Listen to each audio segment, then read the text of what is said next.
ओम शांति।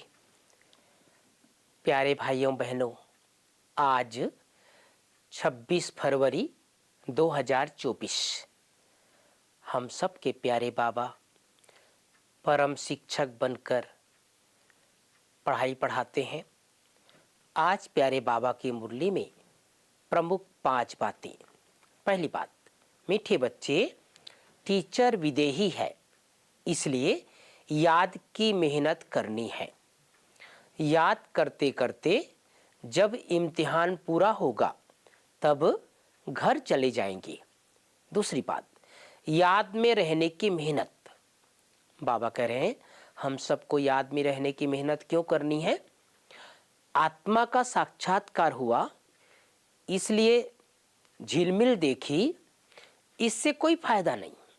ऐसे नहीं कि साक्षात्कार से या बाबा की दृष्टि पड़ने से कोई पाप कट जाएंगे या मुक्ति मिल जाएगी। इसलिए बाबा कहते हैं जितना हो सके याद की मेहनत करनी है। तीसरी बात, स्वदर्शन चक्र को धारण कर अपने पापों को भस्म करना है। साक्षात्कार की आस नहीं रखनी है। साक्षात्कार करने से मुक्ति नहीं मिलती। चौथी बात, आज प्यारे बाबा की मुरली में वरदान है, चेहरे द्वारा सर्वश्रेष्ठ प्राप्तियों का अनुभव कराने वाले सर्व प्राप्ति संपन्न भाव। पांचवी बात, स्लोगन, जहां उमंग उत्साह और एक मत का संगठन है वहां सफलता समाई हुई है। एक बार पुनः 5 बातें। पहली बात, प्यारे बाबा ने कहा मीठे बच्चे, टीचर विदेही है, इसलिए याद की मेहनत करनी है।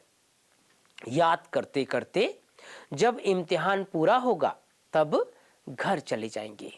दूसरी बात, याद में रहने की मेहनत। बहुत सुंदर बात बाबा ने बताया। याद में रहने की मेहनत हम सबको क्यों करनी है। आत्मा का साक्षात्कार हुआ, इसलिए झिलमिल देखी, इससे कोई फायदा नहीं। ऐसे नहीं कि साक्षात्कार से या बाबा की दृष्टि पड़ने से कोई पाप कट जाएंगे या मुक्ति मिल जाएगी। तीसरी बात, स्वदर्शन चक्र को धारण कर अपने पापों को भस्म करना है। साक्षात्कार की आस नहीं रखनी है। साक्षात्कार करने से मुक्ति नहीं मिलती है। चौथी बात, वरदान है, चेहरे द्वारा सर्वश्रेष्ठ प्राप्तियों का अनुभव कराने वाले सर्व प्राप्ति संपन्न भाव। पांचवी बात, स्लोगन है, जहां उमंग उत्साह और एक मत का संगठन है वहां सफलता समाई हुई है। तो प्यारे भाइयों बहनों, प्यारे बाबा ने हम सबको याद करने की सुंदर विधि बताई है, क्योंकि जितना जितना हम बाबा को याद करेंगे उतना हमारे पाप भस्म होंगे। कई भाई बहनों की आस रहती है कि मुझे साक्षात्कार हो, मुझे आत्मा किसी भी रूप में दिखाई दे। बाबा ने कहा इसकी भल आस रखो, लेकिन इससे पाप भस्म नहीं होने वाला है, मुक्ति नहीं मिल सकती है। ओम शांति, ओम शांति।